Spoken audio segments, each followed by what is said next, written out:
बिस्मिल्लाहिर्रहमानिर्रहीम, अस्सलाम वालेकुम। मौलाना फजलुर रहमान साहब ने वो कुछ कह दिया है, वो कुछ करने जा रहे हैं कि अपने पराए सब हैरान भी हैं, परेशान भी हैं, सभी हिलके रह गए हैं कि फजलुर रहमान साहब किस तरफ चल पड़े हैं। उन्होंने क्या गुफ्तगू की है वो मैं आपके सामने रख रहा हूँ, क्योंकि अब हर जगह पर है, तमाम अखबारात की वेबसाइट्स पर है। सुबह ज़ाहिर अखबार छपेंगे, आपको हर जगह ये बयान नज़र आएगा, क्योंकि उन्होंने तो फ़ौज के हवाले से, इस्टेब्लिशमेंट के बारे में, तहरीक इंसाफ के बारे में, हुकूमत के बारे में, नून लीग, पीपल्स पार्टी जो इनके इत्तेहादी रहे, जिसके ये सरबराह थे, उस PDM के साथ चल रहे थे, उनके बारे में क्या कुछ कह दिया कि उनकी कहानी ख़त्म है। असम्बलियाँ तहरील, असम्बलियों से इस्तीफ़े, पता नहीं क्या क्या बातें मौलाना साहब ने किस तरह से कर दी हैं कि अब ये किस तरह समेटेंगे, क्योंकि ये तो बाकियों से आगे निकल गए हैं। कहते थे जी एंटी स्टैब्लिशमेंट हो रही है तहरीक इंसाफ, मौलाना तो उनसे कई गुना आगे चले गए हैं और हर चैनल पर हेडलाइंस, हर तरफ यही बात। अब मैं आपके सामने रख रहा हूँ नियो न्यूज़ जो चैनल है, उसकी जो न्यूज़ चैनल है, नेशनल न्यूज़ चैनल, उसकी वेबसाइट पर जो मौजूद है। इसके अलावा एक्सप्रेस में भी आपको मिलेगी, क्योंकि मैंने पढ़ी है, लेकिन सबसे ज़्यादा डिटेल इस वक्त नियो ने लगाई है। बाकी एक्सप्रेस न्यूज़ पर, जिनका अखबार भी है, चैनल भी है, ट्रिब्यून भी है, उन्होंने भी ये खबर शेयर की हुई है। हर तरफ है, जंग अखबार में, आज TV, हर जगह पर ये खबर है जी। जंग कहता है कि PTI खैबर पख्तूनख्वा असम्बली तोड़ने को तैयार है, फजलुर रहमान का दावा। नए इंतखाबात के लिए PTI खैबर पख्तूनख्वा असम्बली तहलील और कौमी नशिस्तें छोड़ने पर तैयार है, वहाँ से भी इस्तीफे देने को तैयार है। नए इंतखाबात के लिए PTI के असम्बली तहलील करने को तैयार, फजलुर रहमान का दावा, आज TV। अच्छा, अब ये पूरी डिटेल नियो न्यूज़ ने जो दी है वो मैं आपके सामने रख रहा हूँ, यानी एक एक जुमला, क्योंकि फजलुर रहमान साहब ने बातें इतनी इस तरह की हैं, इतनी ज़्यादा की हैं कि मामले बड़ा हसास हो गया है। सरबराह JUI मौलाना फजलुर रहमान ने पार्टी वाबस्तगी से बाला अवामी अमन जलसों का ऐलान कर दिया। PTI से मुज़ाकरात के लिए कमेटी बना दी। ये भी कहा मुल्क में नए इंतखाबात के लिए PTI खैबर पख्तूनख्वा असम्बली तहलील करने को तैयार है। इस्टेब्लिशमेंट अपनी पॉलिसी पर रद्द-बदल करे, ऐसे मुल्क नहीं चलेगा। इमरान खान के खिलाफ मुकदमात नहीं होने चाहिए। JUI के अमीर मौलाना फजलुर रहमान ने साफियों से गुफ्तगू करते हुए कहा कि JUI ने PTI से मुज़ाकरात के लिए कमेटी बना दी। JUI ने कमेटी कामरान मुर्तज़ा की सरबराही में बनाई है। कमेटी में मौलाना लुत्फुर रहमान, फजल गफूर, असलम गौरी, मौलाना अमजद शामिल हैं। कमेटी का ऐलान मौलाना फजलुर रहमान ने किया। मौलाना फजलुर रहमान ने कहा कमेटी PTI से मुज़ाकरात करेगी। मुल्क में नए इंतखाबात के लिए PTI खैबर पख्तूनख्वा असम्बली तहलील करने को तैयार है। कमेटी PTI के साथ बामी मुशावरत से हिकमत अमली तय करेगी। मौलाना फजलुर रहमान ने कहा कि दीगर सियासी जमातों से इख्तलाफ राय है, PTI से तलखियाँ थीं, PTI के साथ ताल्लुकात मामूल पर लाए जा रहे हैं। बानी PTI समेत सियासतदानों पर मुकदमात नहीं बनने चाहिए। फौज इलेक्शन से लाताल्लुक हो जाए, सब ठीक हो जाएगा। मौलाना फजलुर रहमान ने कहा कि पार्लिमानी और बल्दियाती इंतखाबात एक साथ होने चाहिए। फजलुर रहमान साहब ने कहा कि निगरान सेटअप का तस्वुर ख़त्म किया जाए। नए साफ इलेक्शंस के लिए PTI असम्बलियों से इस्तीफे के लिए आमादा है। खैबर पख्तूनख्वा में भी हकीकी मैंडेट नहीं है। नून लीग और पीपल्स पार्टी बेबस है। पीपल्स पार्टी नून लीग को हुकूमत की जिम्मेदारी रास ही नहीं आ रही। पीपल्स पार्टी और नून लीग को हुकूमत की जिम्मेदारी रास ही नहीं आ रही। मार्शल लॉ और इमरजेंसी से अब काम नहीं चलेगा। हालात और इख्तियारात अब इनके हाथ से निकल चुके हैं। मौलाना फजलुर रहमान ने कहा कि एस्टैब्लिशमेंट अपनी पॉलिसी पर रद्दो बदल करे, ऐसे मुल्क नहीं चलेगा। बंगाल की तरह अब 2 सूबों को मुल्क से अलग करने के हालात पैदा किए जा रहे हैं। जिस रास्ते पर ये चल रहे हैं वहां मंजिल नहीं है। इनके पास के सियासी मामला तय करने की सलाहियत ही नहीं है। ये इदारों और पार्लियामेंट को लौंडी अवामी नुमाइंदों को मुलाजिम बनाना चाहते हैं। मौलाना फजलुर रहमान का कहना था फौज को सही रास्ते पर मजबूत देखना चाहते हैं। आप चाहते हैं इमरजेंसी लगाएं, मर्जी की जमातें पार्लियामेंट बनाएं, ये इजाज़त नहीं देंगे। JUI अवाम और अमन के साथ है, फसादियों से हम निमट लेंगे। क्या नए इंतखाबात मसाइल का हल हैं? आप समझते हैं सूरत हाल नॉर्मल और इस्तेहकाम आएगा? साफ़ी ने सवाल किया कि क्या PTI से मुतालिक हुकूमती पॉलिसी गैर जमहूरी नहीं? इस पर जवाब में कहा बानी PTI समेत सियासतदानों पर मुकदमात नहीं बनने चाहिए। हमने इलेक्शन से पहले कहा था कि बानी PTI के साथ मुकाबला मैदान में है। जो सियासी सहूलत या मराद बतौर सियासतदान मुझे हासिल हों वो सबको यकसा होनी चाहिए।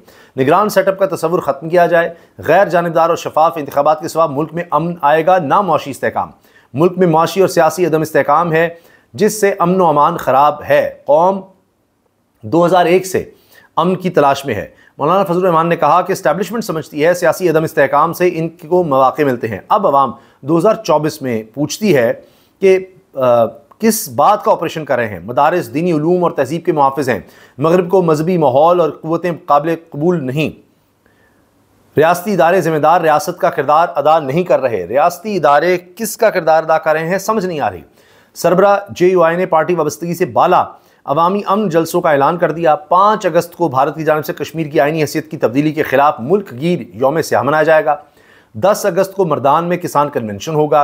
11 अगस्त को पेशावर में ताजिर कन्वेंशन, जबकि 18 अगस्त को लकी मरवत में अमन कन्वेंशन होगा। तमाम अवामी इज्तिमात में खुद शरीक होंगे। इन्होंने कहा कि ये इज्तिमात पार्टी वाबस्तगी से बाला अवामी तर्जुमान होंगे। पाकिस्तान के अवाम 2001 से 2024 तक अमन को तरसते हैं। बुनियादी ज़रूरत अमन है। माशी इस्तेहकाम के लिए सियासी इस्तेहकाम लाजमी है। इसके बगैर मुल्क आगे नहीं बढ़ सकता। मुल्क अब मजीद किसी एडवेंचर या मार्शल लॉ का मुतमिल नहीं हो सकेगा, कोई कयास भी ना करे।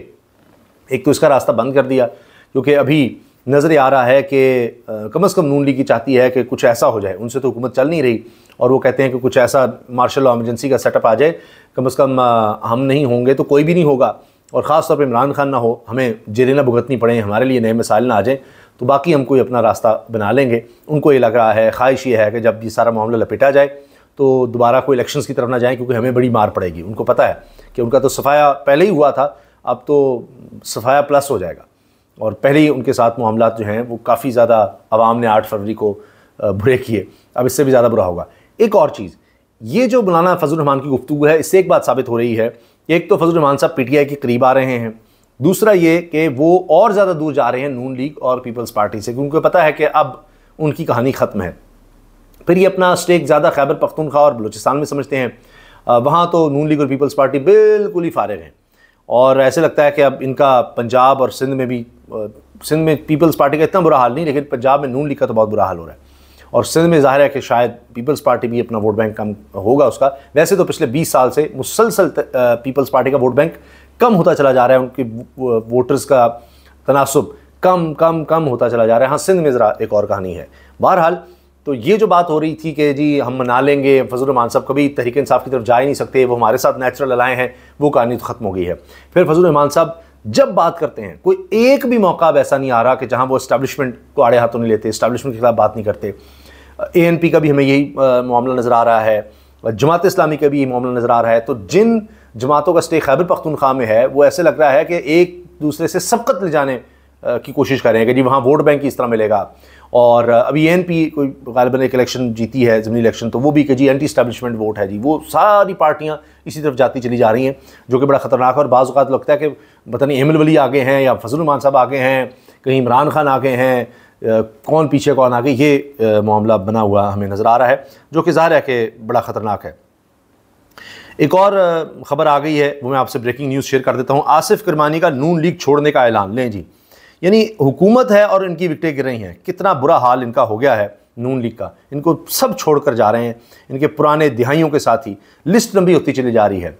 मोहम्मद ज़ुबैर, अभी देखें साबिक़ गवर्नर सिंध, तर्जुमान नवाज़ शरीफ मरियम के, शाहिद खान अब्बासी, मिफ्ता इस्माइल, मेहताब अब्बासी, और एक लंबी फहरिस्त है, बहुत से नाम हैं जिनको छोड़कर जाते चले जा रहे हैं।